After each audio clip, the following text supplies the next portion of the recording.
My name is Rebecca Johnson, and a friend once told me, "You can't get milk from a duck." He was trying to reinforce the idea that you can't make someone or something be what they're not. While true, I took his words as a personal challenge for myself. Because the thing I love about shooting and editing video is that you can create something and make it be whatever you want it to be.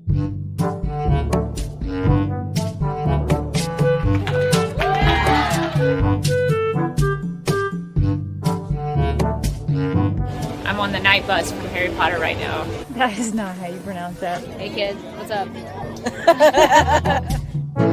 On this YouTube channel, you'll find videos of my travels, my friends, and all sorts of random things. All in an effort to get milk from a duck.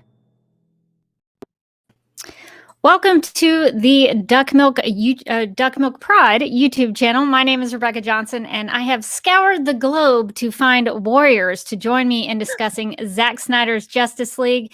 It's been something that I've been sort of not really covering, but discussing on my YouTube channel, kind of doing analysis and doing some reaction videos and things like that. So I've been trying to do as much as I can in my spare time to talk about this very momentous thing that has happened, that a film that had already been released came back out and was actually a completely different film.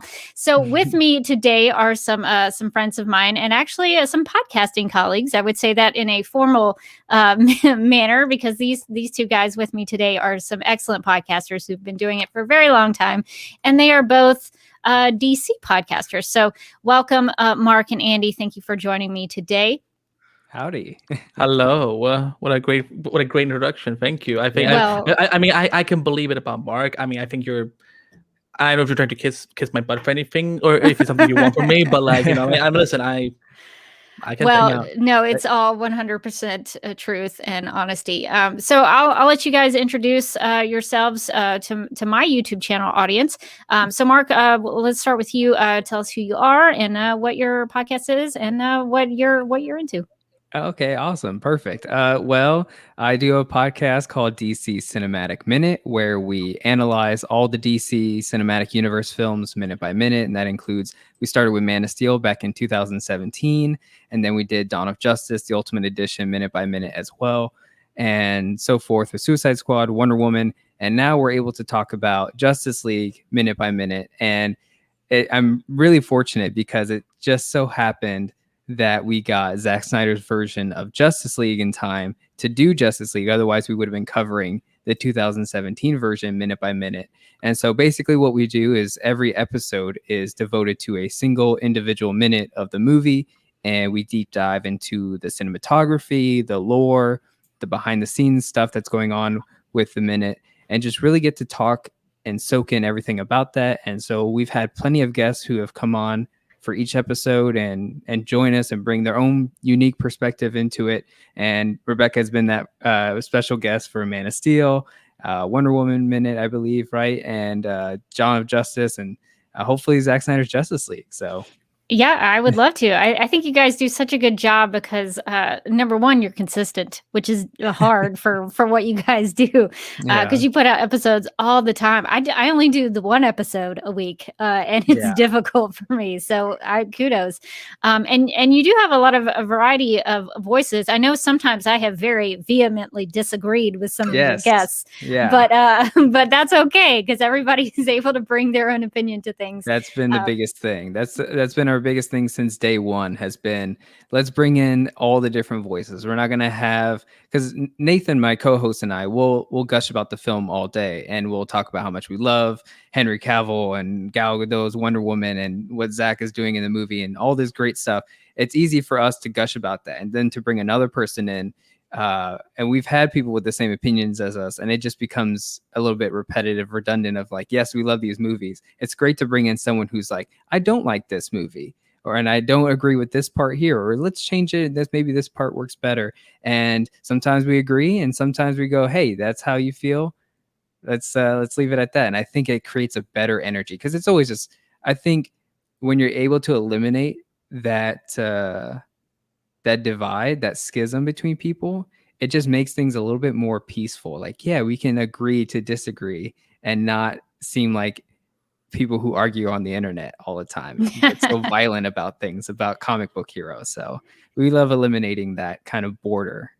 Yeah, that's been my experience too. Is if you just simply ask somebody a question, like, why do you think the way that you do? And that usually can open up a discussion that sometimes will, at least in my experience, you can find common ground there just by saying, okay, so why do you think that? And if they come back though and say, because it was poorly executed, that's when I check out. I'm like, that's a meaningless phrase to me.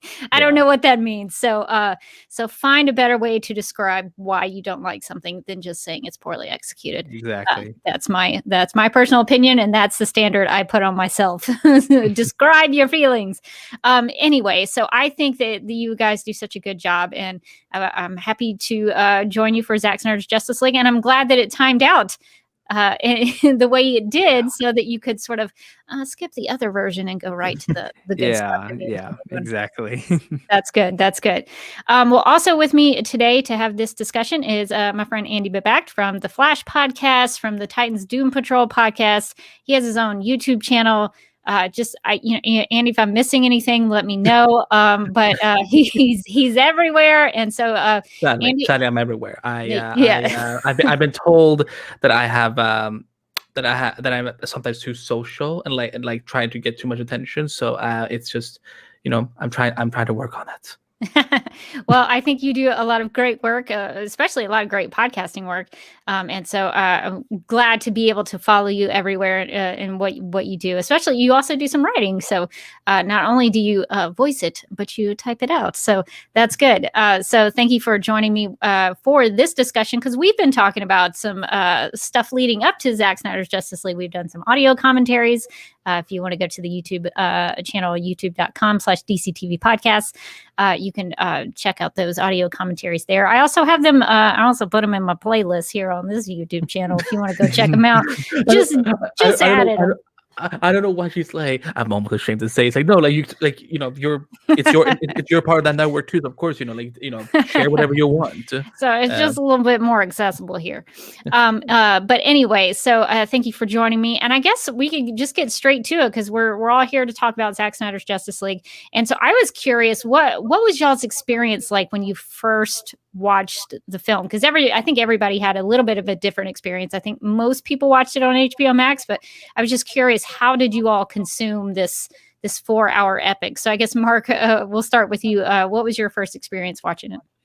Well, my first experience was me just waiting the entire day to watch it, because I think obviously they released the film Eastern time would be 3 a.m. in the morning, and I thought I could stay up, and then I was like, I don't want to stay up and then watch four hours and then be at 7 a.m. and then clock in at 9. So that's 2 hours of me to figure out my life there. So I said, okay, I will wait after work to then watch the movie, ignore the internet, ignore everything that's going on, make sure I don't run into anything. It's always hard. It's always difficult. They don't make it any easier. And even official accounts for the marketing. You know, you have movies and shows nowadays with their own official Twitter, and you know they're quick to start saying stuff too, because once the news breaks out, then they gotta run with it. So I have to avoid anything and everything about the movie. So 7 p.m. rolls around, I get home to Nathan, my co-host, and another friend of ours, and we finally get to sit down and watch a movie that we all had seen 3 years ago, or almost 4 years ago, in theaters, to watch the original theatrical cut. And to see that this new version with them, we were just in silence, I think, after the movie. I mean, there was a time where we took a break, but we would be silent and thinking in our own heads about what we just watched and everything that's going on. And it was just a magical moment to then get into, like, once one of us started talking, then it just snowballed into like this big discussion of, you know, Darkseid almost getting this Green Lantern ring and what what the, you know, consequences of that would have been, and seeing some of these other moments that we'll get into that were my personal favorites, of just being like, I'm so glad we got to see that, because then now we're seeing Zack Snyder's vision in like the sense of this story is that person's, you know, in their brain that we're getting to see. And it was just all fireworks for me. That just seeing that was good enough. That's awesome. You got to watch that with Nate for the first time. That's cool. Yeah. That's awesome. So your co-host on DC Cinematic Minute. That's awesome. And it's so funny when that happens, when something is so, especially, I mean, you know, it's a good film when people are like, after it's over, you're like, who's going to talk first? Who's going to discuss this first? Yeah. So I think that's awesome. Well, it looks like Tommy in the chat said, I woke up at 2 a.m. in the morning to watch it. So some people, I guess, did respect. They got that nap before so they could stay up and watch it. So I was about to say, did you stay up or did you go to bed early and then get up? That's the question. Yeah, that's tough. So Andy, what was your experience like watching the Snyder Cut for the first time? Well, this is gonna sound so pretentious and braggy, but I was fortunate enough to get to see the movie in advance. I got screener access to it, and so, you know, while I had to keep my mouth shut for, you know, like a whole 2 weeks or something like that. I mean, of course, you know, we were able to give like our spoiler-free reactions and so on, which was, you know, that was fun too. You know, like it was my first movie review in a long time that I'd done. So but for me, I got to watch it and, you know, way ahead of time. And I remember just, I was speechless after it. There's only been 3 times in my life where I've been left completely speechless about TV and film. The first time was the series finale of Smallville in 2011. The second time was the Flash pilot in 2014 when I got to see it at Comic-Con. And the third time was the Snyder Cut. And I, you know, like for me, like it was a little bittersweet, because I felt that, because, you know, we all know we want to see this continue and so on. But for me, it's like when we got to the Hallelujah credits, like a part of me was kind of like, oh my God, like this thing that we've been fighting for so long, I've seen it now. And this might, you know, sadly might be the end for this take on the DC universe. I mean, we will see. Stranger things has happened. Like, I mean, this was not supposed to exist according to some people on the internet. And you know, 4 years later and multiple dollars donated to an amazing cause later, here we are. So you know, but also, you know, like for me, I had to be, you know, I was speeding for the first 15 minutes, and then of course I had to start, you know, doing some work, and like, you know, because I write about these things and so on, and it was surreal. Like it felt like, you know, like, wow, like 4 years away. And the key thing I will say before we get into specific, it was so worth the wait. It wasn't worth the pain that some people related to this film had to go through. Absolutely not. But it was worth the wait to finally get to see this, and because it paid off so much. Mm-hmm. Yeah. For Andy to be speechless is quite something. I never shut up. But to your credit, Yeah, I told you not to spoil me, and you didn't spoil me. I wasn't allowed to, because like, even if someone put a gun to my head, I'm like, I'm sorry, Warner Bros. Won't let me say anything. So to Andy's credit, he stayed to that. And Sarah in the chat says, I love your bandana. Thank you. Andy, I had to represent that. That's one of my colleagues from Screen Rant, and she's a huge Flash fan like me, so I bet she loved it. I was gonna wear Superman, but I'm like, I was like, you know what? Rebecca always has cool green screens behind her, and I'm sure some of that will have Superman. So like, as the host of the Flash podcast, the fastest superhero. Or at least the fastest man alive. Kara can be the fastest woman. That's fine. But I feel like I need to represent my boy. One of those. I do have a Superman Emerald one of those. I'll have to dig it up, figure out where that is, and yeah. Cool. I love that you picked that photo specifically just because of it's like Ray Fisher's pointing. They're pointing at you. They're not pointing at Zack and Superman. I don't want it to come across like they're all pointing at me. Yeah, that is the appearance that it is giving. I just love Ezra and Ben, like, because that's what I would do too if I was standing next to Ben Affleck, who's my favorite Batman. I mean, his big Batman is just so huggable. So that is too funny. Well, yeah. So my experience was I didn't want to get up early either.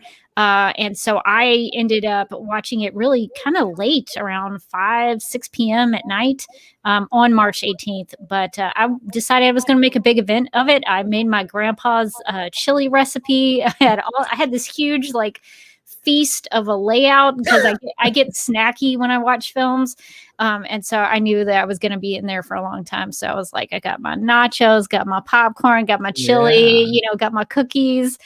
So I probably gained 10 pounds. I don't know. I didn't weigh myself. I didn't want to look at that scale afterwards. But it was kind of a fun thing that I did for myself, that I allowed myself to eat a bunch of junk while I consumed the 4-hour film. So that was kind of my experience.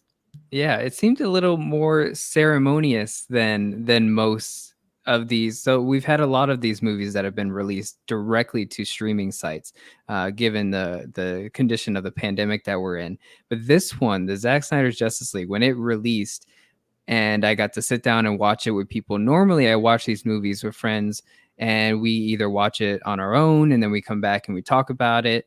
You've had movies like Judas and the Black Messiah and Godzilla versus Kong, and other movies that Disney has released as well.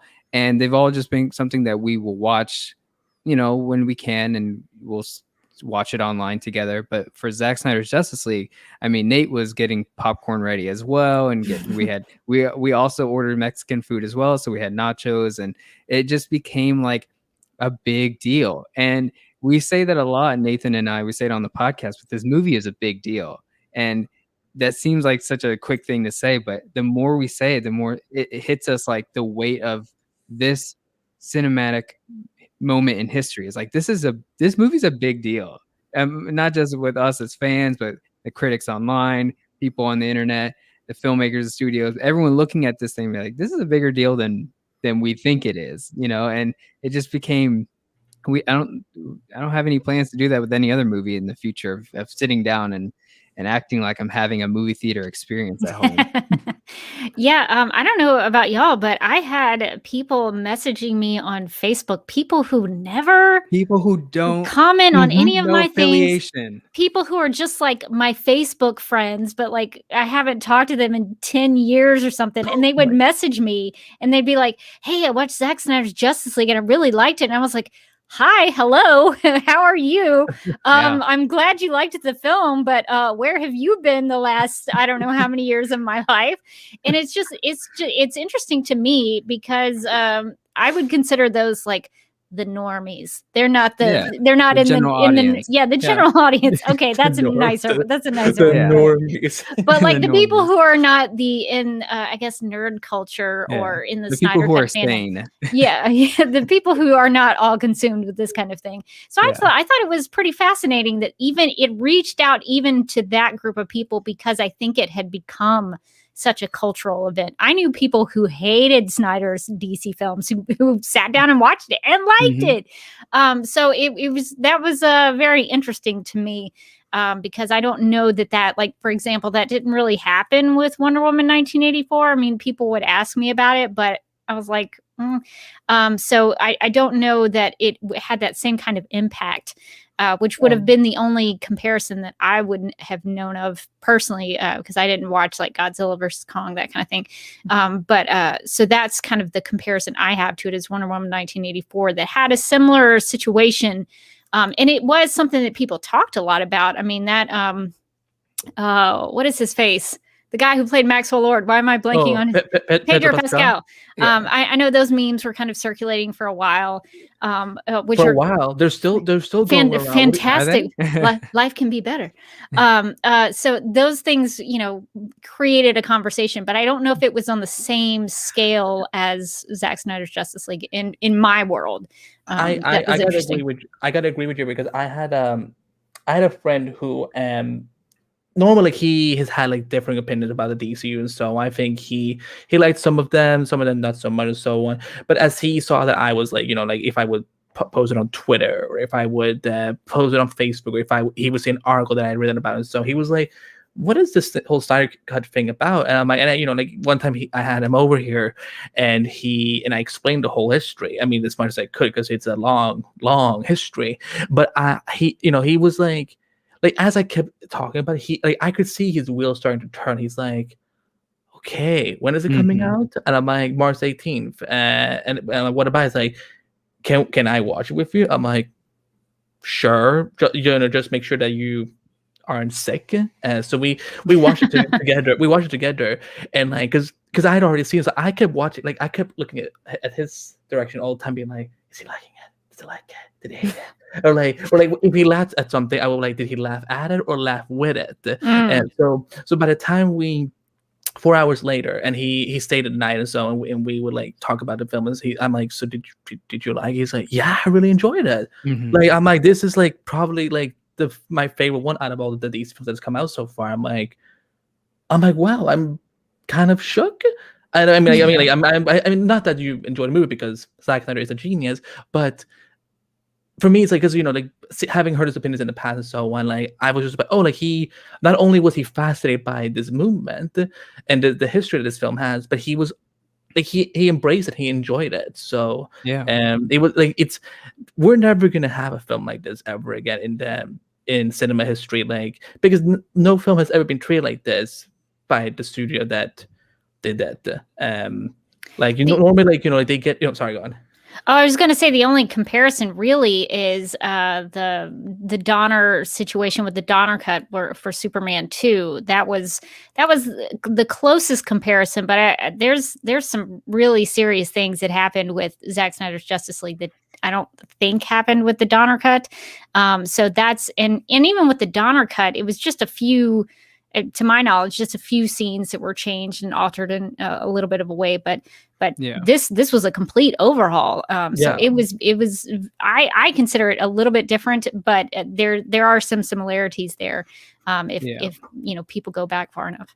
I think what's really significant about Zack Snyder's Justice League is people's perception of the movie before it even came out. There's this takeaway with Dawn of Justice about, do we have all the information before we make an opinion about something, which is Batman's biggest mistake in Dawn of Justice, is him feeling like he knows absolutely about Superman and then being like, no, I don't. I've been the villain this whole time. And Zack Snyder's Justice League has that same kind of perception. And even Dawn of Justice, the Ultimate Cut, has that same perception from people who don't like those movies, who don't like Zack Snyder for X, Y, and Z, is that the Snyder Cut has its own stigma. But now that the movie is out, now people can watch that movie. And then now they're learning about the history, instead of us going, release this movie because this and this and this is so important to us. And they write that off, because the movie never existed. That empirical evidence never existed for them to have. And so now the empirical evidence is there, and now they're saying, oh, this is actually really good. And you're like, that's what we've been trying to say, because this happened to him, and this is the situation that he's been put under.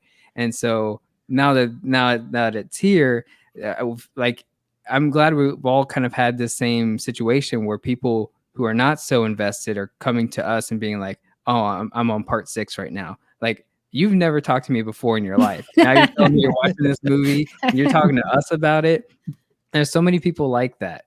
And I had that same situation on Easter where I was with my family and my grandparents, and we were putting stuff on the TV and nobody was really into it. And all of a sudden my brother comes in and he's like, hey, I was going to watch that Justice League, but I didn't know if this was the version to watch or this one. And I was like, it's Zack Snyder's Justice League. And he was like, I want to watch it. And I was like, okay, I'll watch it for like the 8th time. And I didn't want to put that movie on because I'm not going to come into my family's life and be like, oh, we got to watch this Right. Justice League movie that I obsess over. So he put it on.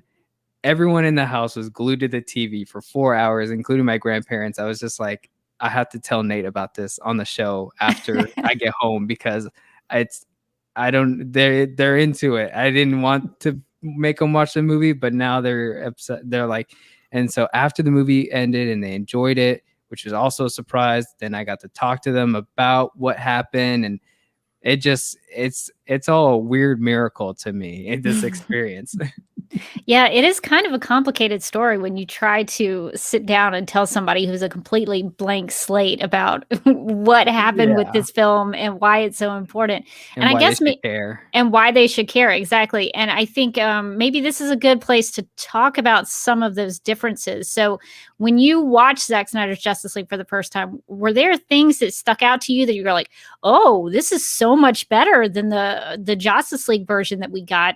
Because there were a couple of spots there for me. So I'm curious what stuck out to y'all as different and more improved. So Mark, we'll start with you. What stuck out to you as being better in Zack Snyder's Justice League than the Justice League version? I think what I really enjoyed more about this version is just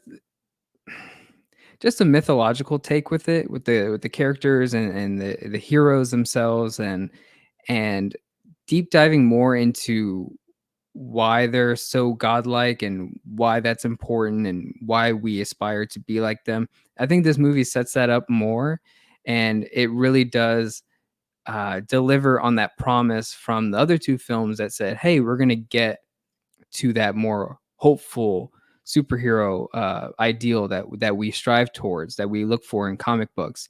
They didn't give it to us immediately, like, with Man of Steel and Dawn of Justice. It started off very dark, and then the Dawn of Justice happens and the Justice League, and that kind of upward like momentum is what I really enjoyed about the movie overall. It's like, I'm glad to have seen that. I'm glad to see that improvement. We don't really get that with the first version, the theatrical cut. That one's more so like, hey, we got to have a team to stop bad guy, and so they get the team and they stop bad guy, and get Superman in the mix, and then Superman basically helps them do that. And so really it's more so, hey, we got to get Superman alive to win the story. And the whole idea of why they're a team is just plot motivation. Like we got to get the team just for the plot. Whereas this is like, why are we coming together? Why is Batman on this redemption and stuff like that? And things like that, things like the Icelandic scene with the Visur Vatnsenda Rosu, which is like the Icelandic song that is sung towards Aquaman as he leaves, and seeing how those people view the Aquaman. It's stuff like that for me as a fan, I enjoy it. Like, that's the great stuff for me. I love to get into that stuff, and I'm glad that a director gave that to me. And I know that it doesn't have real connection to the story of like, okay, well, when did the superheroes fight Steppenwolf? I know that's where everyone's trying to get to, but like stuff like that, those little moments of mythology building, that means the world to me. And things like Steppenwolf coming into Star Labs and getting the mother box and this leading to Silas Stone's death, stuff like that means more to me because it has weight to it. It has some serious, like, fundamental emotional weight to me, more so than, oh, Superman's here now and he's beating up Steppenwolf. Like, great, cool. But I enjoyed the journey to get there, which is to me more important. And then things like Volko showing up to Aquaman and being like, please take this trident, King Arthur. This is your legacy. You must take this trident, and him denying it and Volko being upset about it. That's like that King Arthur mythos that I've wanted to see with Aquaman. So it's stuff like that I really enjoy that you don't get in the theatrical version. Yeah, some people were, I guess, thinking that the villagers singing about Aquaman was kind of strange, and maybe it is a little bit. Yeah. But I also kind of enjoyed the idea that they didn't worship him necessarily, but they had this reverence for him, that he was the savior of this little town, and he was kind of flippant about it. He was like, whatever, I just saved people and I'm going back in the water. It's no big deal. But I thought that was that was such a neat perspective to see how those people view Aquaman's actions. They think that's because apparently it's hard to get into. Like, that place is such a hard place to get into. And so that makes it so much more important that Aquaman can do that, because he can come in there and save those people. So I think the heightened level of who these characters are, I think that does make a difference. I mean, one of my favorite shots in the film is when Superman is going back up to get more energy from the sun. And of course he does the Christ pose, and that's the stuff I'm kind of into. Yeah. But it's just that those kinds of visuals show that they're more than just like superheroes who put on a costume. Like, they mean something. There's something to what they're doing as mythological. And I think that's what Snyder's films do such a good job of, because he treats them so seriously. And I know he's talked about that in interviews, that, he doesn't want to make them as a joke. He wants to take them seriously. And so I really appreciate that. So I think that's a good way to look at that, because I think the Whedon version maybe did kind of I'm trying to think of a nice way to put this. Treat them as a joke sometimes. Sometimes they were the butt of jokes. And so he didn't necessarily have that same viewpoint as Zack Snyder to treat them as seriously as sort of these mythological gods. There is like a common, like, I guess I want to say a misconception / criticism, a misconceived criticism about Zack Snyder saying, oh, he doesn't understand these characters. He shouldn't be working with Batman and Superman because he doesn't understand the characters. He's got them all wrong, which is you hear it a lot on the internet. And the more that this movie exists to compare to the 2017 version, the more that I rewatch both of those movies in comparison of each other, there's like this thing where I start to think, I don't think Joss understands the characters, because we know Batman from the Justice League animated show. We know the Bruce Timm Batman of the animated series, and we know the Bale, the Nolan verse Dark Knight and Tim Burton's Batman. There's all these different views of Batman, but you have to remember that this is Zack Snyder's Batman, and he's doing it from the comic books that's influenced him and his writing. And what's weird is when Joss comes in and says, okay, well, the Batman that's going to be in this movie, we're going to reshoot it so that he's like the Justice League animated TV show Batman. And that's when I go, well, you're not understanding the character, because that character wouldn't want to be on a team to begin with.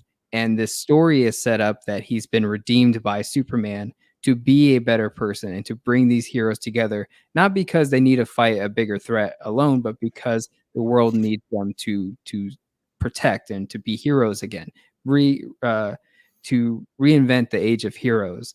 And you'll watch the Justice League version, Joss Whedon version of Justice League, and you'll see that Batman will get the team together because the plot demands so. But then he'll act in a manner of, I don't want to be on this team. Just get the job done. I don't really care. Don't get me involved. But it's like, you're the one bringing the team together. I don't understand the hostility. It's so tonally inconsistent. But in Zack Snyder's version, when they do get to Pajornov and they're fighting Steppenwolf at his base, there's a bit of a there's something in Batman where he's happy, pleased with this team coming together, and he's like, that's why I brought you guys together. This kind of makes me happy in the Batman way that he might say it, but like he's done it. He's gotten the team. Alfred even congratulates him for it, but it's like, this is what he's been wanting to do, and he's proud of it.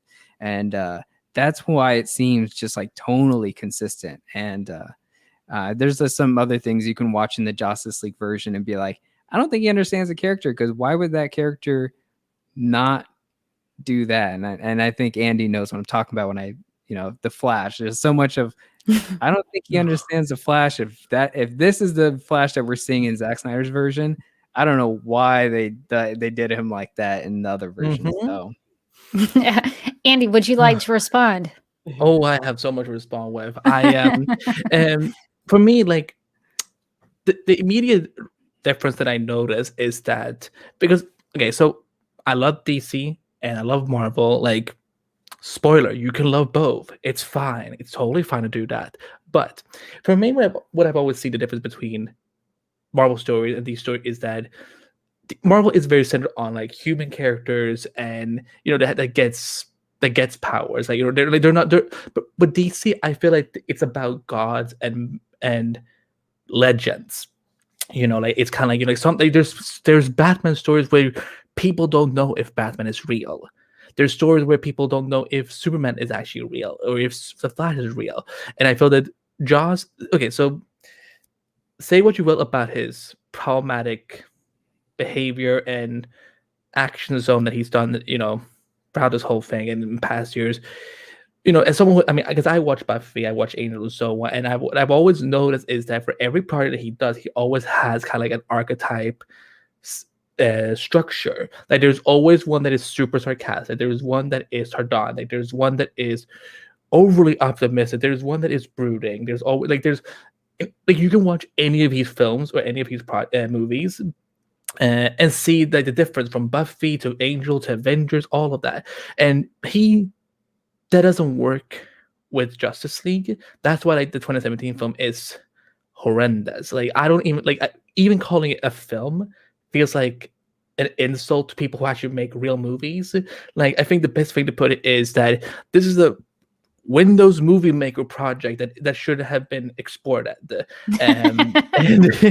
So when I was watching the Snyder Cut, I felt like these aren't jokes. These aren't people who are taken lightly. They're taken seriously. But of course, I think some people call Zack a dark director in which is, I think, is the completely wrong picture they're building of him. I think he is someone that tackles these characters from, like, you can have Man of Steel, where a Kryptonian invasion happens and puts Superman in a dark story without being Superman dark. That's what Zack did. Like what do you expect Kal-El to do? Fly around, smile while Zod and Fiora and whoever the non-Zeiss character was fighting, and so like you expect him to fight, to smile and be like full of hope and so. And I know it was on his first day. Can you imagine being an intern on your first day and so Mr. Kent, so today you're gonna fulfill these assignments. One, find your ice castle or ice ship in Canada. You're gonna also put on this suit and learn how to fly. You're also gonna deal with a Kryptonian terrorist. You're also gonna stop an invasion. You're also gonna have to make a decision to either let this terrorist kill more innocent people, or if you're gonna end the Kryptonian lineage with him. So have it all completed by 5 p.m. Pacific, and I will consider giving letter recommendation. So it's like, doesn't work like that. Even for at the beginning of the Snyder Cut, like, I just feel like there's logics, there is build up, and there's payoff, and which I feel that, we know that there was at least 10, what have they said, like 10% of Snyder's scenes in the Movie Maker project, and like there wasn't, like, again, I'm not calling it a film, but like there was basically like because obviously there was some scenes that we saw in the Snyder Cut, and right. It gives the people the wrong idea that, oh, it's the same movie. It's 4 hours long. How could it be the same movie? You thought that they just to slow down the pace, and so they talked in slow motion so it would become 4 hours? No, it's like. Yeah, and then even Dawn of Justice, the Ultimate Edition, that extra 30 minutes is a completely different movie. There's a whole storyline missing. Yeah, that's a conversation still that obviously the Snyder Cut was big enough to be like, hey, the Snyder Cut is released. Now people, they know that that's this whole other movie, whether they want to admit it or not. There's this whole other movie with two more hours of content in it, but it's still pulling teeth to get people to rewatch or to watch Batman v Superman, the Ultimate Edition, because they've only seen Batman v Superman, the theatrical version. They saw it in theaters, and that's the only time they've seen it. Or maybe they haven't even seen it at all because they've only heard of the bad criticism. And so getting people just to watch those extra 30 minutes, that's a totally different movie. And it's only 30 minutes, but it's a substantial 30 minutes that changes the narrative and really defines, maybe not so much like why the characters end up fighting each other, but why the world is what it is and why they reject the Superman and why the Batman is really the villain of the story and his misleading and his misdirection and everything. It's such a different movie. And it's not like saying, oh, you got to watch, the extended cut of Suicide Squad. Like, that doesn't change anything. Those extra 14 minutes doesn't change what the movie is. But Dawn of Justice, those extra 30 minutes changes the entire movie. It really is a different movie. And it's something that I'm still trying to get some people to watch. Like, please watch that version because it's totally different. It's only 30 minutes, but it's substantial. It's like if you had A, B, C, and D story, it's like if you take out C or B, like that's how I feel like when me and Rick, we did a live commentary on BBS The Ultimate Cut a few months ago, and like I'm still so surprised about like how could they have thought that removing those 30 minutes was. And again, I'm not blaming it on Zack. I'm sure he had studio mandates he had to listen to. I'm not putting the blame on him or his team, but it's like, how could someone come in and say you need to cut 30 minutes, and and those are the 30 minutes that they were like in favor of getting rid of, because it is so crucial to just the whole thing. And it's like, for me, it's like Zack benefits from getting to tell his story as they are. Like, no deleted scenes here, no taking out things here. Like for me, I don't mind watching a 4-hour movie. Heck, I sat in the theater to watch a 3-hour Avengers movie. So like, if I can do that, I can do it with Zack Snyder. And like, because again, by the end of it, like I feel like I don't really have any question. I feel like if anything I was wondering about, Zack responded in the movie through the characters, which I never feel like the Whedon movie maker project never did. Yeah, and adversely, I wouldn't mind. I don't mind watching a 2-hour movie. Like you can do a good 2-hour movie, and we've seen it done before. But I think there's always this question in my mind where they go, okay, well, why did they remove that 30 minutes?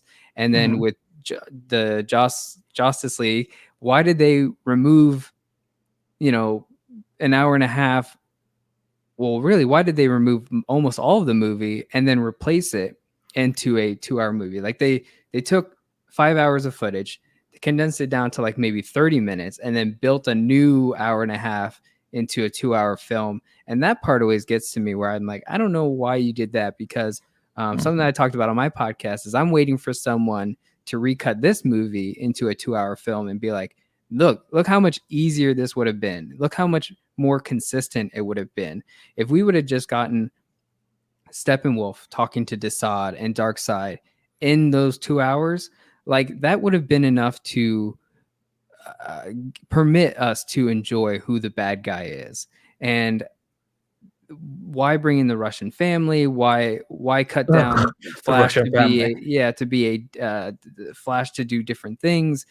There's so much in this Justice League version that is added, and it makes it worse when you could have taken your 5-hour footage and made something a little bit more digestible. And they just didn't do that. They there's a term that people say, like, lazy people end up doing more work, but that's what it feels like. It's like they not only did they try to cut it down, but they tried to turn it into something else midway, instead of just being. There's something people say as well about these movies, is that Batman v Superman Dawn of Justice is probably the most ill-advised movie. And it's one of those things that someone told me that to this day I feel like I have to agree with, because yes, if you didn't want these movies, you shouldn't have hired Zack Snyder to make these movies. Right when Dawn of Justice released, and they were like, "Hey, this is awful." They should have just fired Zack. They should have made something else out of Justice League from the beginning, but they didn't. They said, "Okay, Zack, do the movie," and he got away with shooting 5 hours of footage. And then they said, "Hey, this is unwatchable. Get out of here. Bring in another guy."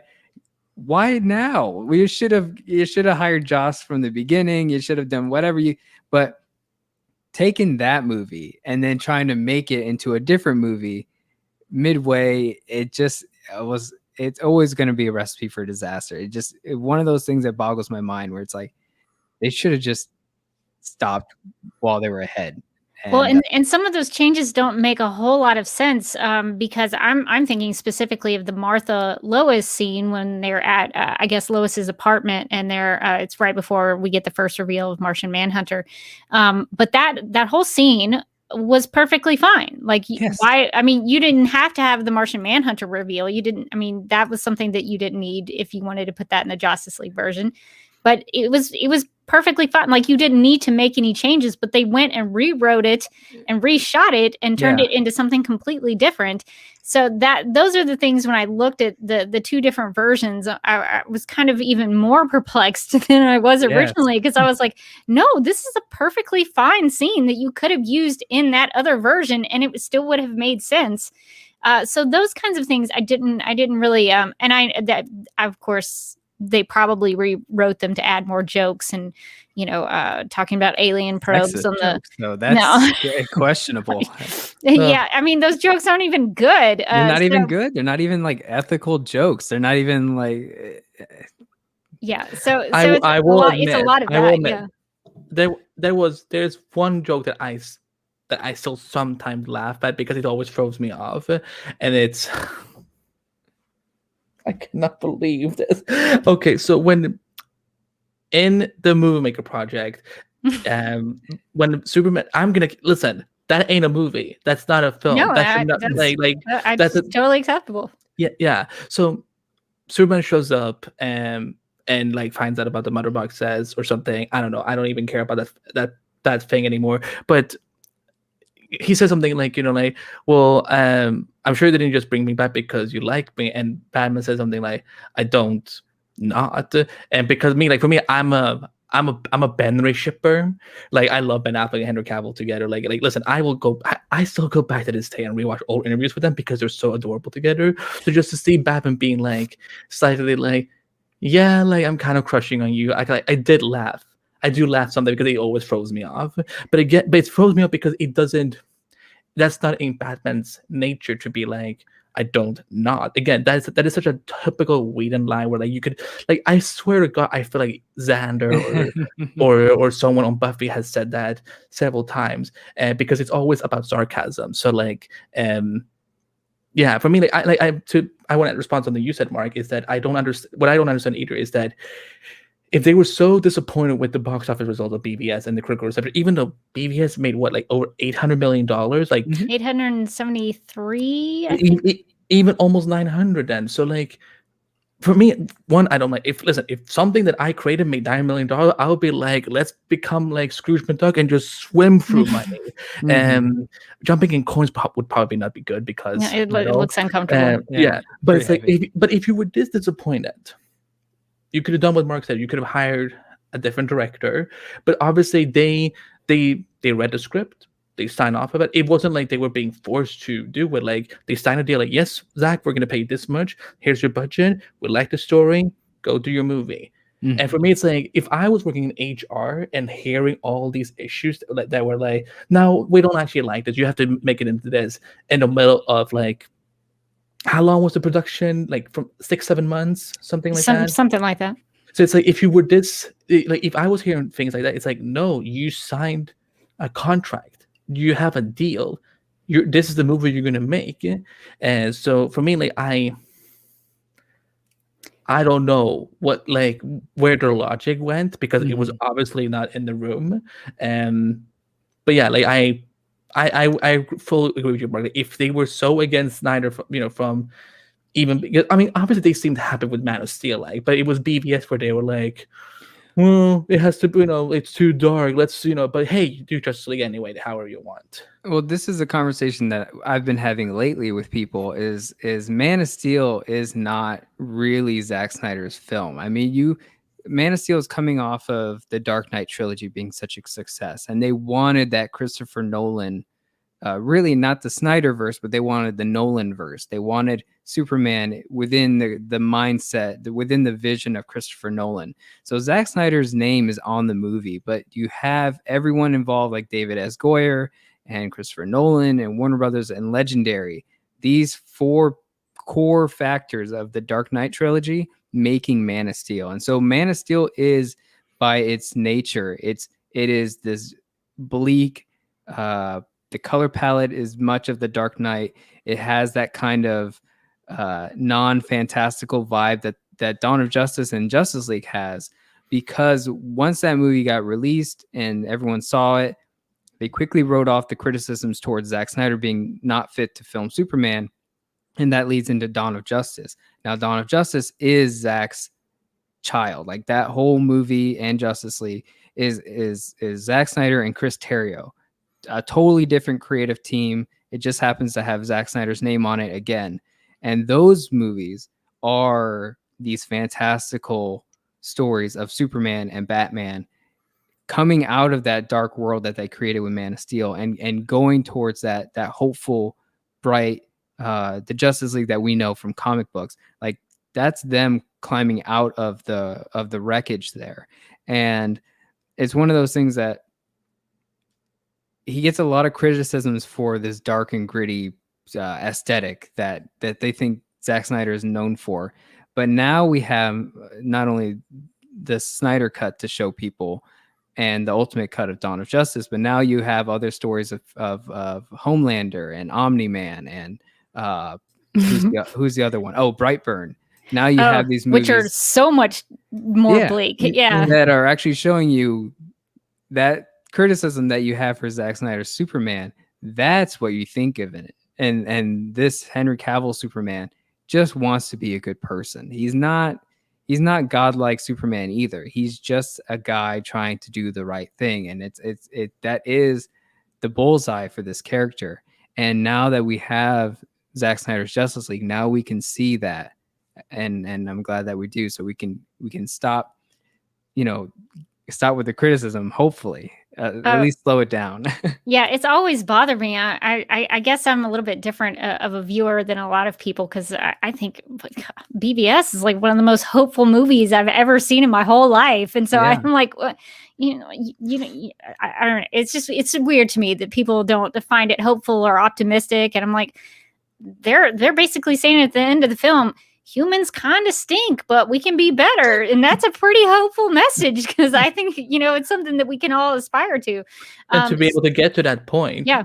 But, in order to be able to get to a point where you are optimistic and hopeful, you have to go through dark stages in your life. Absolutely. So it's like, I do want to talk to some of the criticism, the critical people out there who are saying that there's no hope or there's no inspiration in this film. It's like, well, what is your idea of it? Because, whenever I hear people saying, well, I wish that they would look at Superman the movie and Superman 2 as the foundation for what Superman is. Well, it's listen, those films are some of my favorite movies, and they're crucial to Superman's legacy, but that is one side of Superman. And Lois and Clark, the new Superman, that's one side of Superman. Smallville was a really different side of Superman. Man of Steel is that too. And we see all of it. It's like they don't come out and be, they're not born and ready to be Superman. They had to learn and they had to experience horrible things before they can get there. If Jonathan Kent had never died, I think there's a lot of scenarios where Clark never would have become Superman. Because I think, he... And again, I know I'm saying that as someone who just quoted Lois and Clark as Superman, because I know he's not dead there, but it's like there's all these different circumstances and so on. And I felt that for people to say, well, Zack doesn't know how to tell inspirational stories with these DC characters, where it's like, have you read comics? Have you read these characters in the book? It's like, listen, The Flash doesn't just run around and smile all the time. He is the Flash because he lost his mother to a murderer. He runs back in time and creates Flashpoint because he, like the CW version, for example, he did it because he had, after losing his father, it became too much for him. He was like, you know what, I'm done. I want to live a happy life. But he saw that, you know what, by bringing them back, I lose this other side of my life. So it's like, to get to happiness, you have to go through darkness first. And for me, it's like, again, I disagree with a lot of people's viewpoints on Superman specifically, because I think he's the one that gets crapped on the most in all Zack's films and so on. Like, everyone, most people preach Wonder Woman, but they're giving more credit to Patty. I mean, of course, for Wonder Woman the movie, that is Patty Jenkins, but Zack was part of crafting that version of Diana in this universe. So it's like, I want to know what these people's beliefs are when it comes to hope and inspiration and optimism. So. Yeah, I could talk about Zack Snyder's Wonder Woman all day, because after watching Zack Snyder's Justice League, I was like, oh, I really wish we could see more of this take on Wonder Woman, which I guess leads to a question that we were going to talk about. So favorite moments, things that you really enjoyed about Zack Snyder's Justice League, things that really kind of, if there was something that blew you away. I'm kind of curious about how y'all saw the film. So Mark, was there something that really stuck out to you that you were like, oh my gosh, I really like this? So obviously Cyborg is the big thing. Most people, and what's kind of bittersweet about that is being so right about something and so vigilant about what they're missing out of the Snyder cut, which is Cyborg and being the heart of the story. Things that not even just in the 3.5 years of waiting for this movie to come out to be like, hey, look how important Cyborg is. But I've been saying that since before this movie even came out, and always being such a huge fan of Cyborg and being what this digital god can do. And that's always fascinated me. I've always been so fascinated with technology. And so Cyborg has always been a character that I really enjoy. And I think maybe that stems from my love of Teen Titans and being so involved with those characters.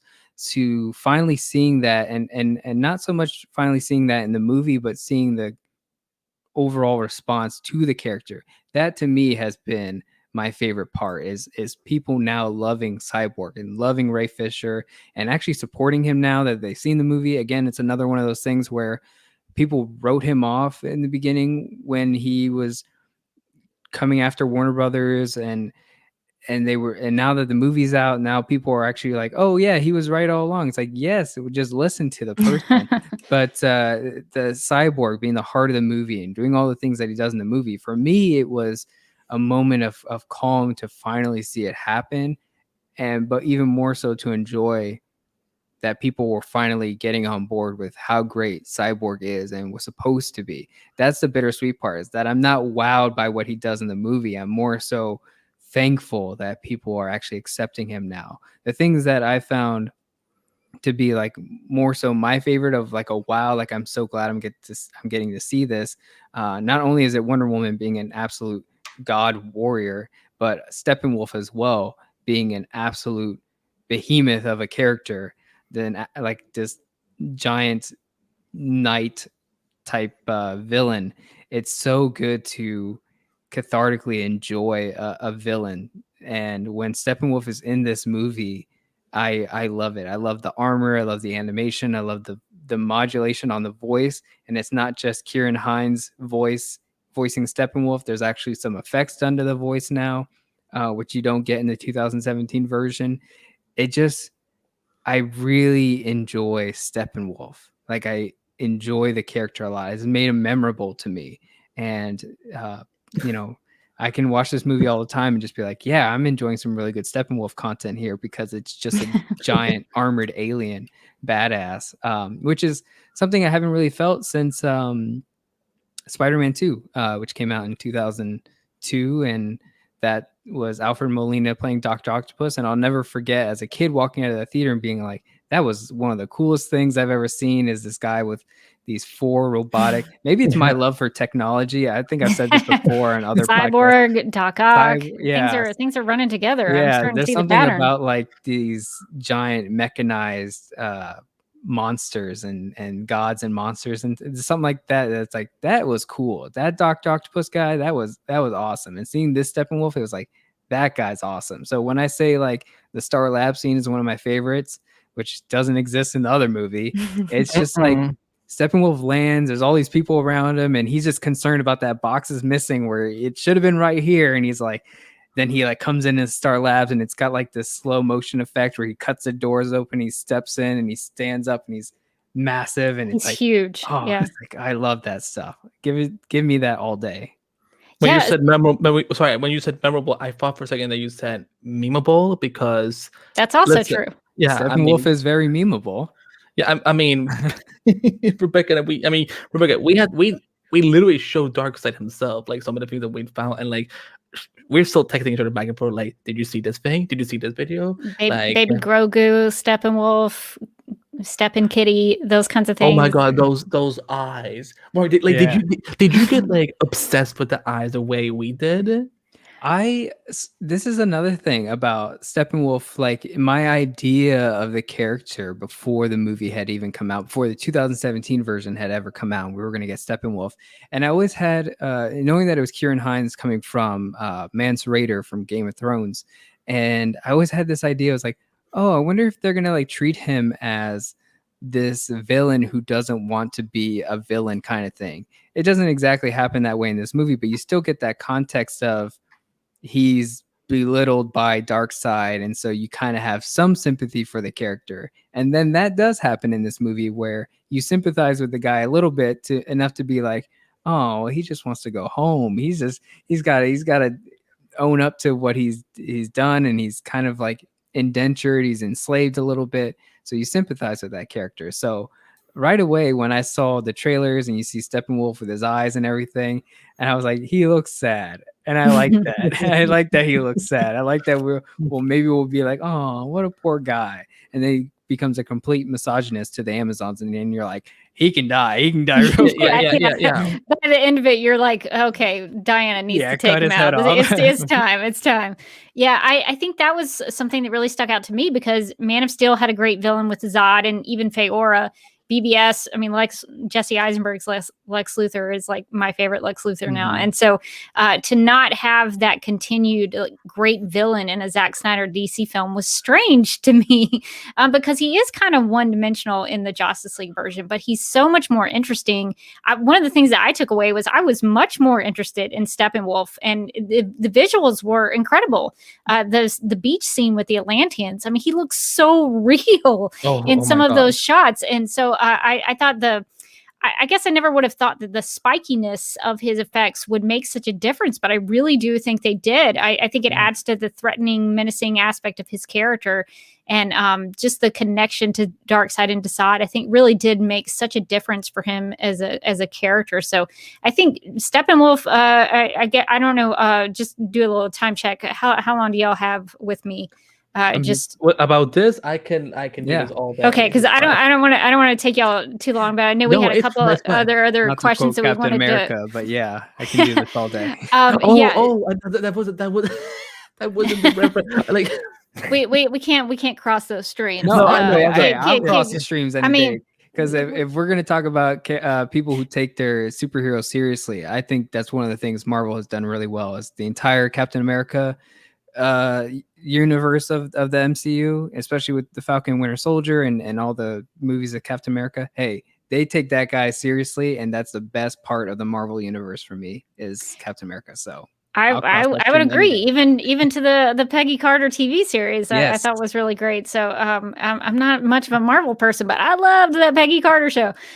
So I think that adds to the argument that taking these characters seriously makes them better characters and makes the stories better. I guess what we were talking about favorite moments was what we were doing. So Andy, I'll point that to you. Did you have a favorite moment or scene in Zack Snyder's Justice League? That is a mouthful. I will admit we could just say the Snyder cut for sure. I remember when I think it was an episode of Supergirl Radio where you corrected Morgan saying like, no, Zack Snyder's Justice League. I'm like, Rebecca, that is a mouthful. Let's just because Morgan kept saying Justice League, but we're like, no, there's a difference. You have to be specific. Yeah. And not to be biased, especially if you look at my forehead. Of course, for me, I mean, like, Flash has become, for the last 7 years, almost 8 now, one of my all-time favorite characters in comics. And the TV show is, of course, a huge part of my life. Of course, the all of it. And for me, the Whedon version of Flash was such an insult that, like, I was hurt. So to see what Zack did here, like, and the first time I watched the film, because I had an extremely powerful reaction, is because one of the things that I am so sick of how people are interpreting Flash is that he, specifically Barry Allen, is that he messes up, that he's a screw up because he time travels. Like I mean, like, we have, it's being someone who covers a TV show where, like, people shame him for time travel, and then we have another show on the same network where every season there's this misfits having to fix a timeline because they broke something. Like, that hypocrisy, I hate it. So to see what Zack did, like, it's the moment when they're about to lose. Mm-hmm. Like, they're about to freaking lose. Yeah. And Barry taps into the speaker, which, by the way, visually, this brown reddish color. I don't know exactly what specific color that is, but it was just stunning. And because we know there's a Flash movie coming where he is going to travel back in time, but just we get a great taste of what he can do with just a couple of seconds. Because he's not rewinding a whole day. He's not rewinding 20 years. He's rewinding maybe 20 seconds, if that. Do you think at this point in the Flash he's able to control that, or is it something that he just kind of discovered in that moment that he could do? You mean in the Kryptonian scout ship? When he reverses time to stop the Unity from the very end. I think it was more like he was trying to, he definitely wanted to try to stop it, but I think he was kind of, when he was surprised, I think he was surprised of, like, oh, I actually managed to do this. So, like, let me do my thing. He even says to himself, like, Barry, you're gonna break this. You gotta break the rule now. You're gonna do it now. And then he run. So, because I remember, like, when we saw that promo that Rebecca and I, we lost our minds over, of, like, that shot where he runs with the blue lightning. Because again, we had no idea what that context was. So to see that what he was doing, because if you look, you have to pay this. Listen, Mark, that's going to be an amazing minute for you guys to talk about, because, like, you need to look at everything.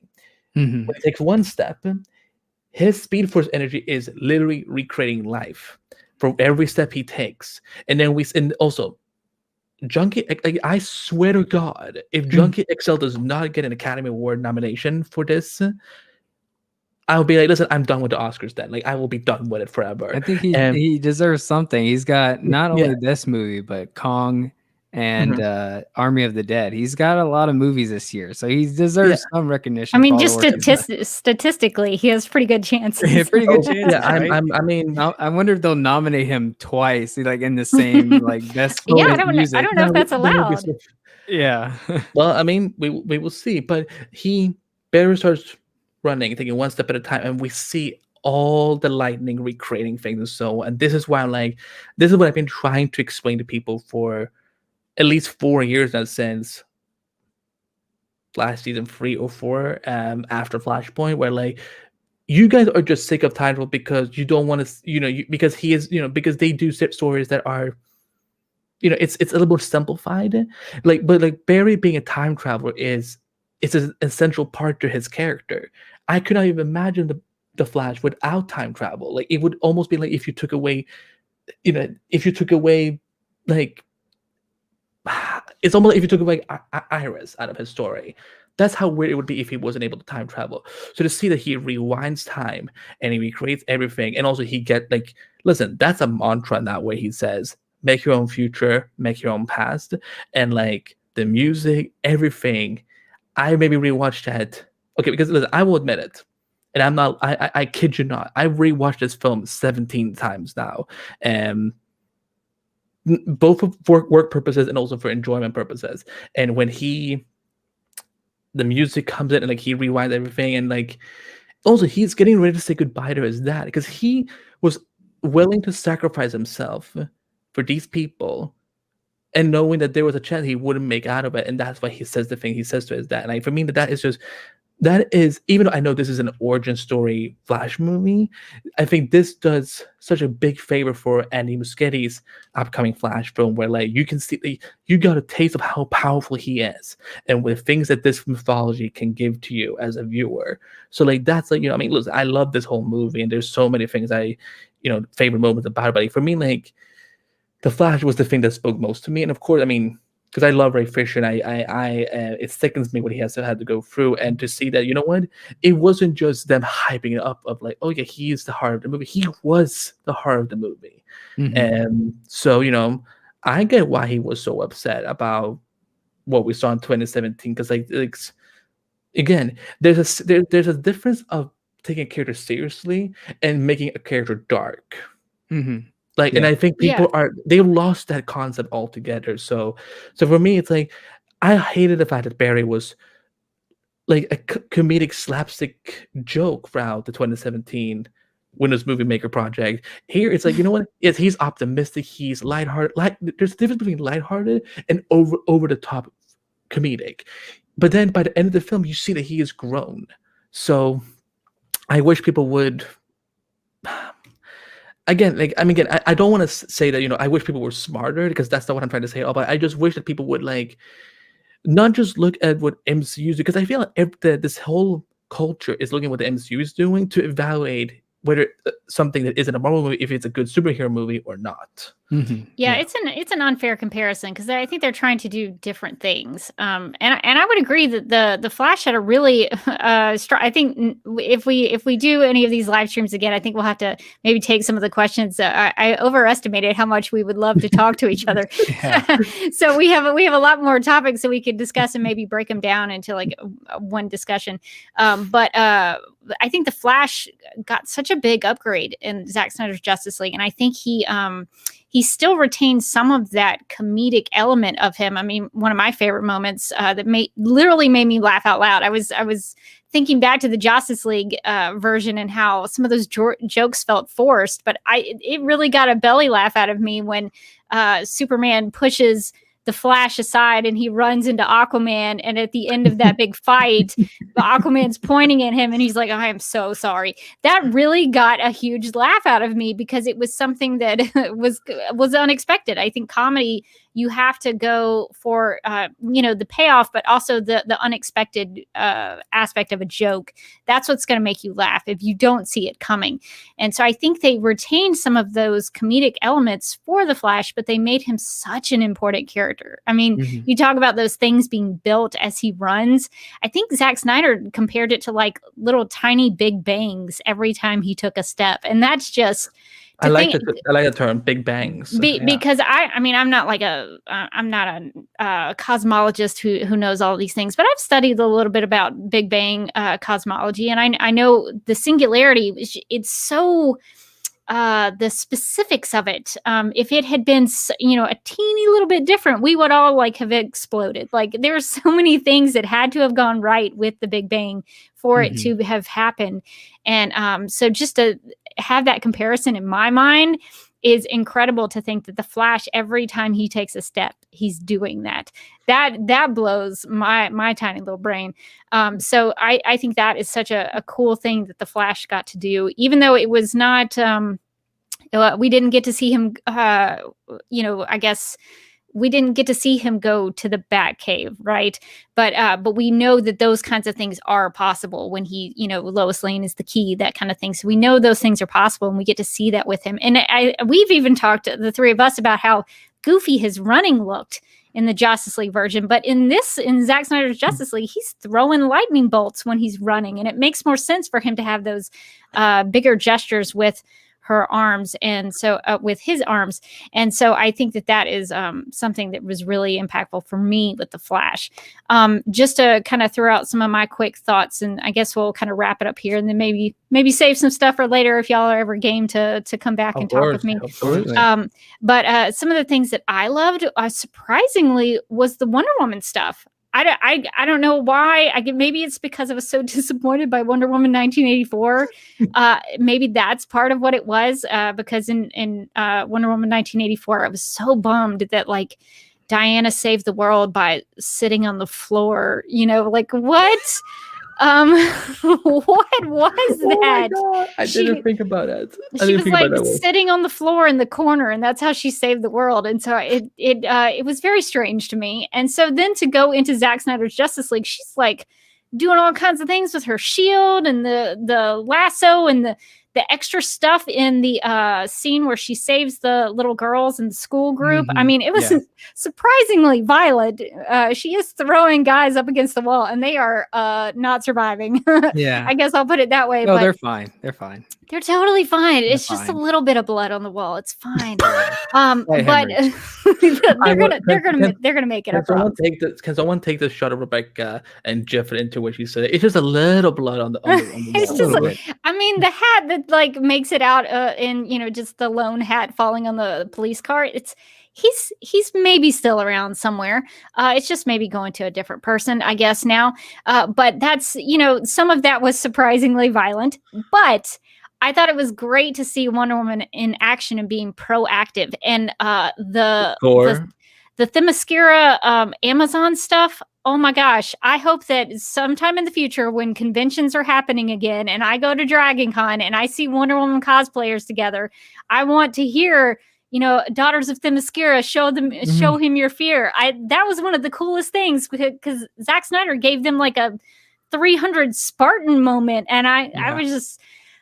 the Themyscira Amazon Wonder Woman upgrade that we got in Zack Snyder's Justice League, I was not anticipating to love it as much as I did, but that was surprising and something those are the scenes I want to go back and rewatch because I just was so... It made things right with me after Wonder Woman 1984. So I think those were probably some of my favorite moments. I think in terms of sequences, like the opening sequence where he goes for like 5 to 6 minutes without any dialogue. It's just Superman scream. I mean, he made that work on paper. It's like, what? You have Superman screams for 5 minutes? What? But he made that work and so powerful. And even though some of the, the Lex shot that they sort of inserted from BBS, it was kind of like, okay, that doesn't look great. But the idea of that, I think was really great. And the Lois Lane scene where she, it's slow motion and in the rain and there's a really sad song playing when she goes to Heroes Park. That Mark, you talked about this feeling like it had more weight to it, like there was more emotion that was going on. I felt connected. I know we've talked here in this live stream about how some of the characters didn't feel right. They didn't feel like they had in Man of Steel and Batman v Superman. I felt disconnected from them in the Justice League version, and here it was like I was encountering old friends. Like these were the characters that I recognized and I had fallen in love with. And so to see those characters have those moments that meant so much to them as characters and in their journeys, that I really enjoyed. So those are just a couple. I mean, I had a lot of favorite moments, but those are some of the things that I really, really enjoyed. Yeah, absolutely. Did you go gaga because you love Wonder Woman so much, did you go gaga for her new score? With the lamentation music. That was a horrible interpretation of it, but you get. I think you did a good job. It's interesting because I think a Junkie XL score, and maybe that's something that we can have a whole separate live stream about.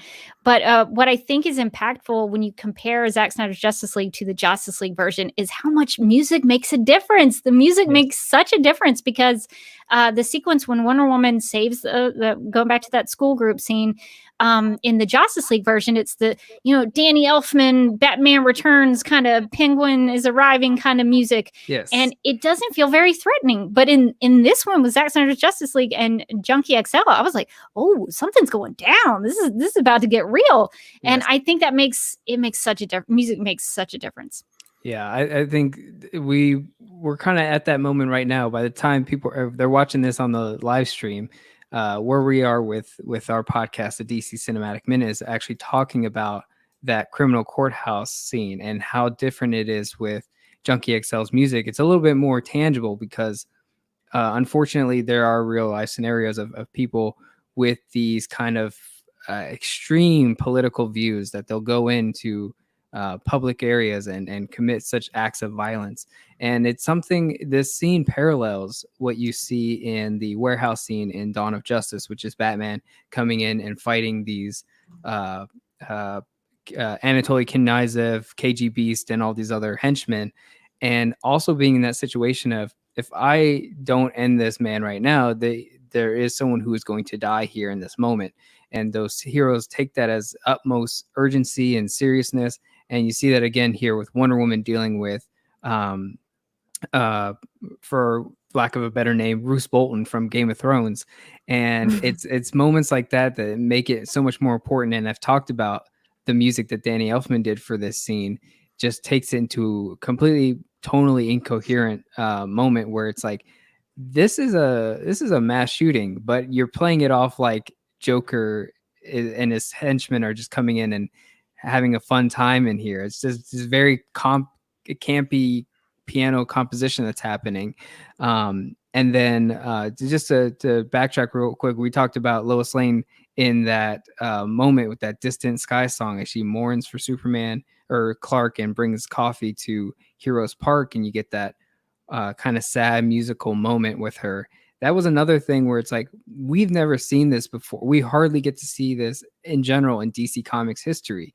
But for once, we get a moment where Lois Lane is actually grieving the death of Superman, instead of most superheroes and superhero characters like Lois Lane being like, oh yeah, remember that time where you died, but now you're back here. Like, we're dealing with post-death of Superman all the time, or we're dealing with pre-death of Superman all the time. We've rarely get that moment of living in the world that does not have Superman. We rarely get to see that. And so this is the only movie that you can go to and be like, this is a Lois Lane who's mourning with death. And there's so much mourning in this movie. And I think that's kind of why my parents really enjoyed this movie, is because we have had a death in our family, in our close family. And so things like that matter, where you can have a movie and watch and be like, this is a Lois Lane who does not have a Superman anymore.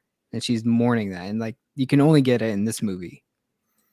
Yeah, they've done some animated versions of the death of Superman. And to be quite honest, both of them didn't make any sense to me in terms of the Clark Lois, Superman Lois relationship. In both of the animated versions, I'm like, does she know he's Superman? Like, I'm so confused every time I watch them. I'm like, I don't really understand their relationship.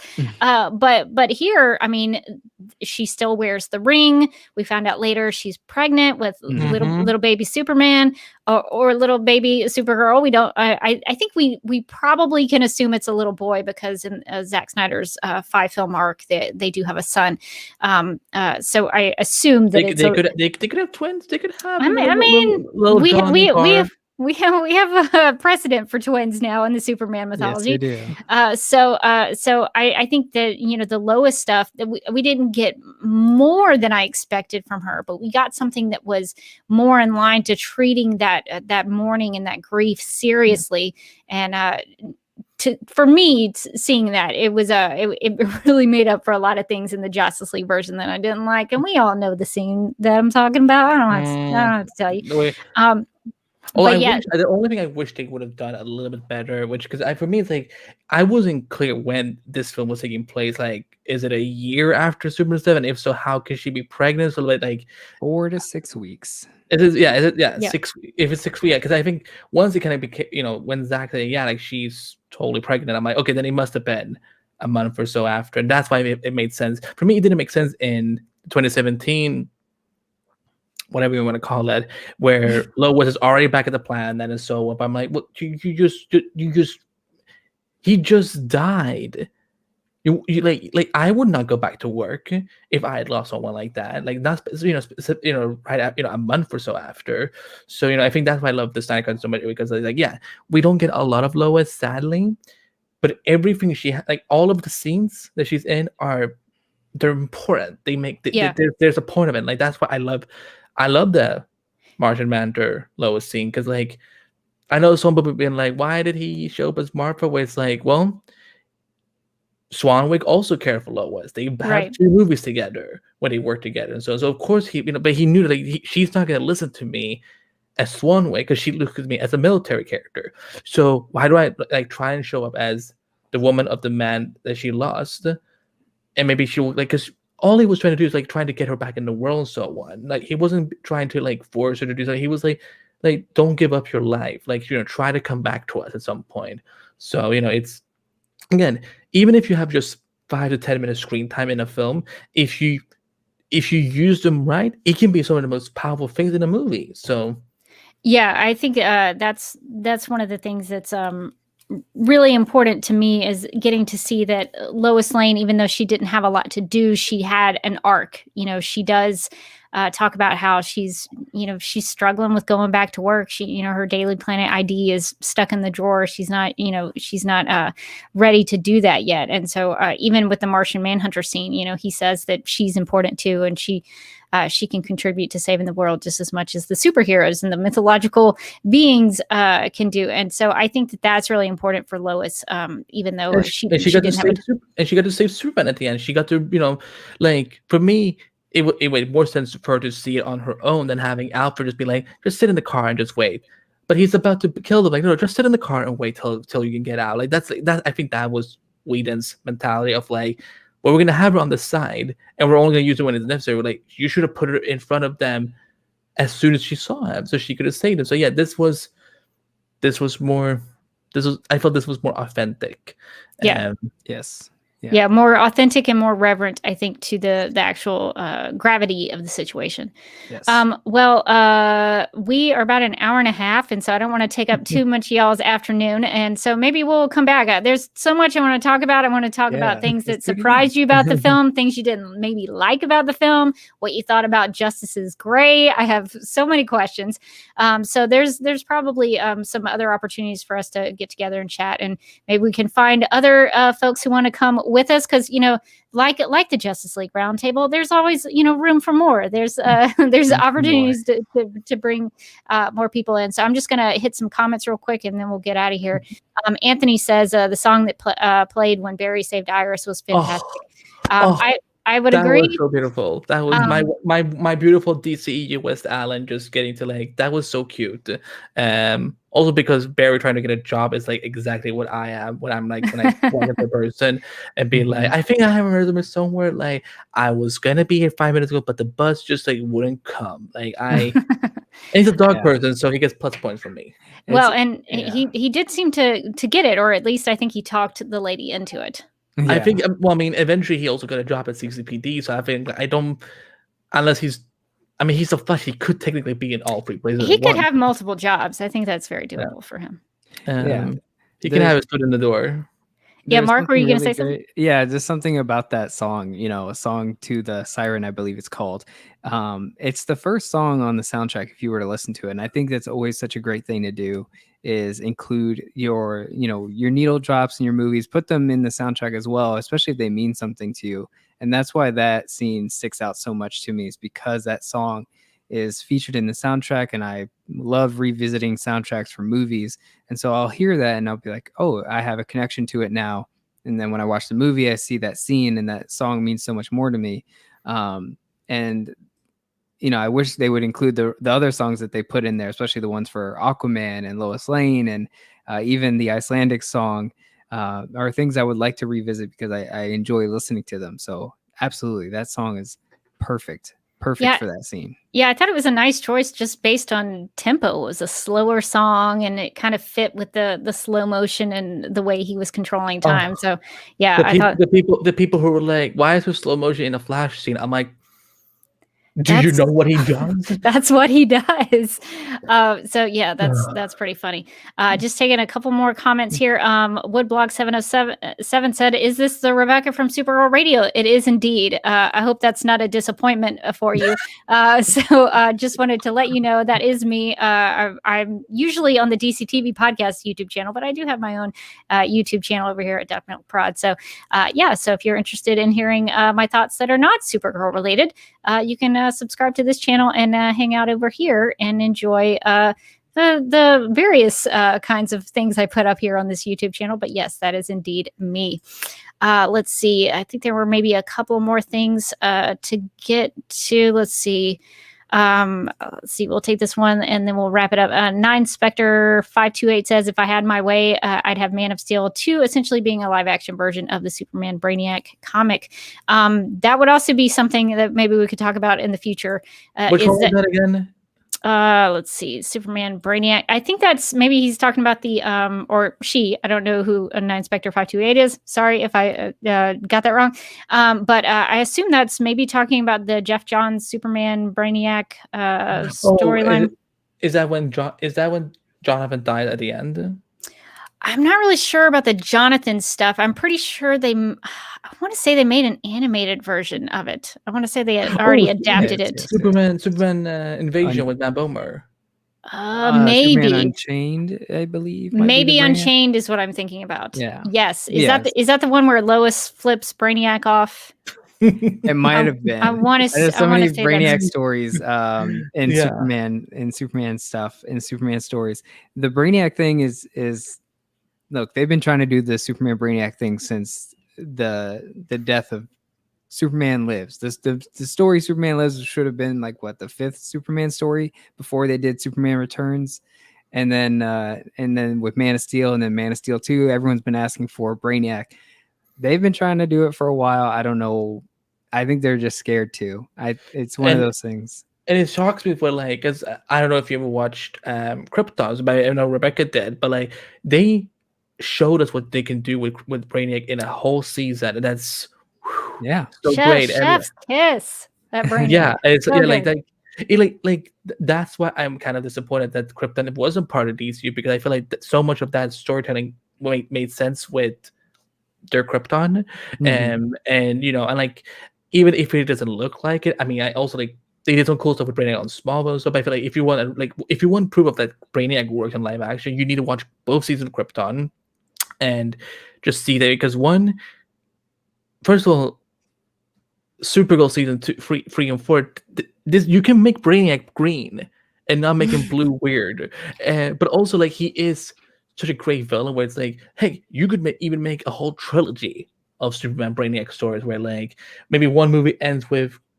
the bottle city, they bottle the whole earth and so on. The second movie is about the people had to survive it, and the third one is how they actually make it out. So Brainiac is fantastic. I don't understand why it's been such a struggle, because Mark, when you were bringing up all these other parts, I'm like, oh my god, it is ridiculous how many times they have failed to use Brainiac when he's they get scared to do it. And really, Krypton was supposed to be part of the DC cinematic universe. It was supposed to be a prequel to Man of Steel, and so with that kind of mentality, I've always thought of Krypton as an actual part of the cinematic universe. In my head canon, I'm just it's part of it, because that's how it was intended to be. It was only later on that Jeff Johns and DC and WB, they were we don't want it to be. For whatever reasons, we don't want it to be. Just don't make it that way. They say that a lot about these things, so we can have a whole conversation about that. I would like to revisit the WB aspect of all this, because there's we'll go through every decision of when they said, hey, you can't do this character for whatever reason.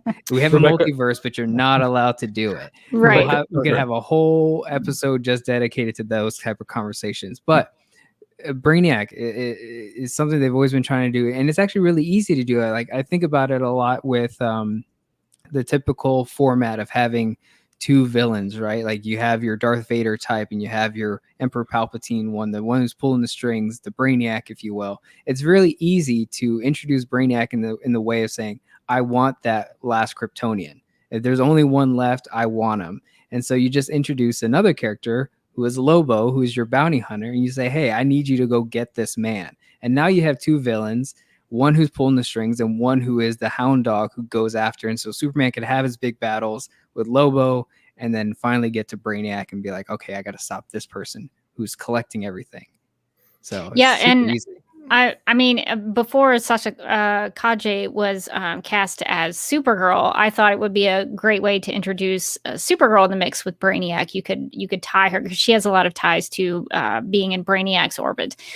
So I think that would have been a really cool thing to do. I mean, the new Krypton storyline, I believe, is mostly Brainiac, and well, at least the idea that like you could shrink and blow up cities, not blow up like destroy them, but like enlarge them and put them somewhere else. So I think they could have easily tied Supergirl into it, but I don't know the direction they're going to go now with Sasha Calle. So who knows where it could go in the future? But if I was controlling the story, I would probably have some sort of Supergirl Brainiac connection there, and talking about Kryptonian heritage and maybe him having a little bottle city of Kandor somewhere. Yeah. So that's what I would have done. But there are lots of opportunities for, stories that could involve Brainiac, maybe somewhere down the line. But yeah, I mean, Krypton, man, that Brainiac was so good. He looked really like Brainiac. He acted like Brainiac. Man, he was so good. I will have to show you something, both of you, when we go off air related to Krypton. So, where did really Brainiac Easter eggs in BVS? Because I remember the Brainiac Easter egg in Man of Steel. I do not remember it in BVS though. They're talking about it in the let's chat. see. I'm trying to see where Man of Steel and BVS had references to Brainiac.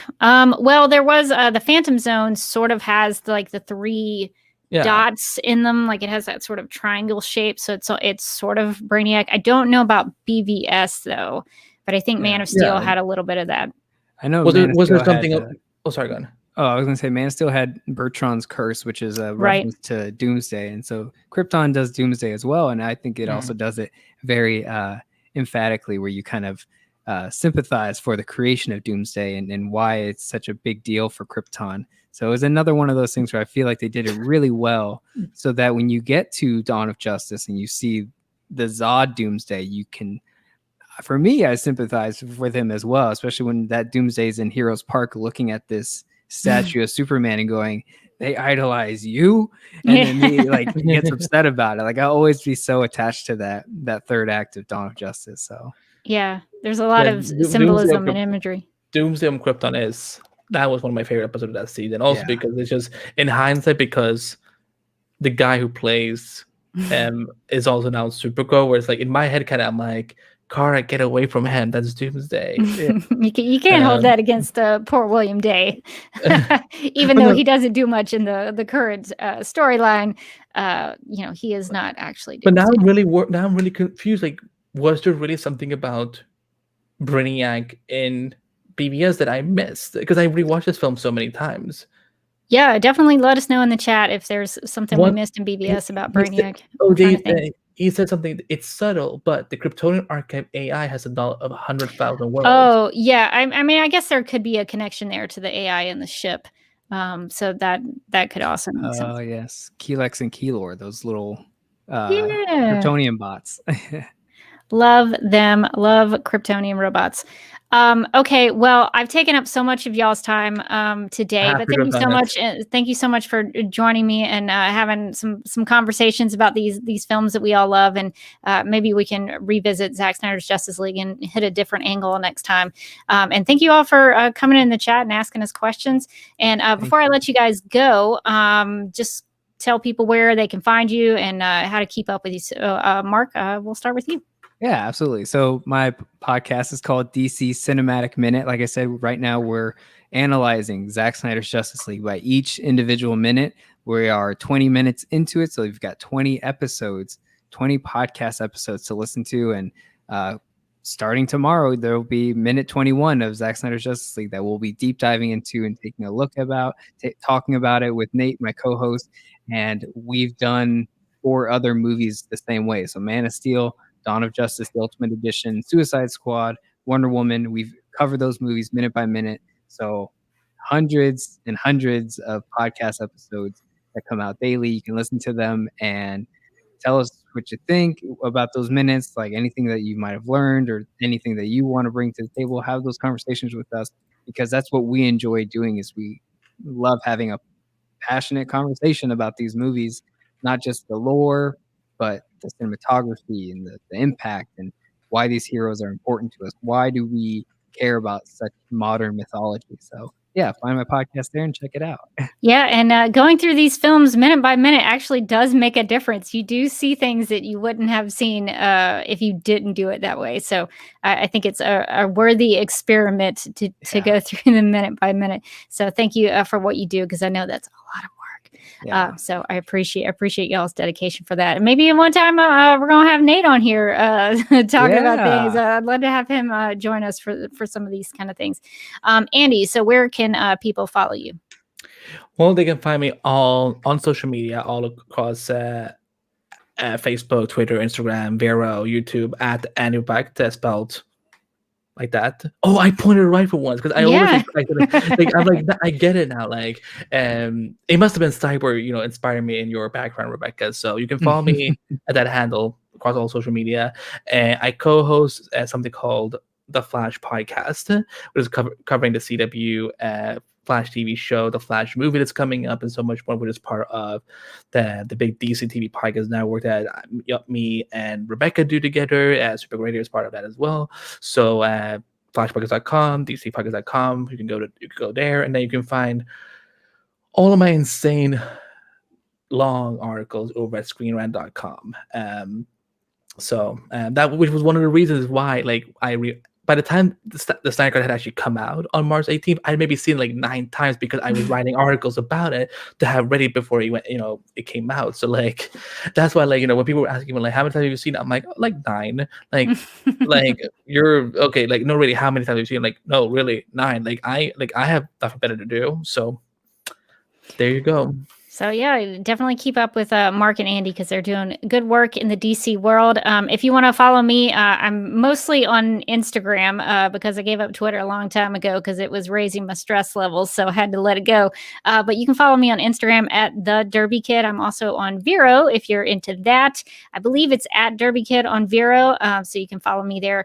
But you can also subscribe here at the youtube.com/DuckmilkProd channel for any content that I put out in the future. Because I know there's a lot of things that I want to get to on the YouTube channel, but unfortunately these days, live streams is the most efficient way for me to do it, because sometimes editing videos does take quite a long time. So thank you for your patience to everybody who is subscribed. And I also want to reiterate, thank you, Mark and Andy, for joining me today, and hopefully we can do it sometime again. But we'll definitely try to leave room for more in the future and have some differing voices talk about this film and maybe some other films sometime in the future. All right. Well, I hope everybody has a great day. Enjoy Zack Snyder's Justice League, and we'll be talking soon. My name is Rebecca Johnson, and a friend once told me, you can't get milk from a duck. He was trying to reinforce the idea that you can't make someone or something be what they're not. While true, I took his words as a personal challenge for myself. Because the thing I love about shooting and editing video is that you can create something and make it be whatever you want it to be.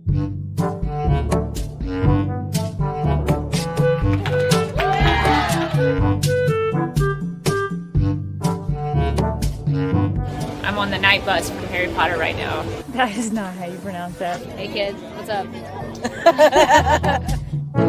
On this YouTube channel, you'll find videos of my travels, my friends, and all sorts of random things. All in an effort to get milk from a duck.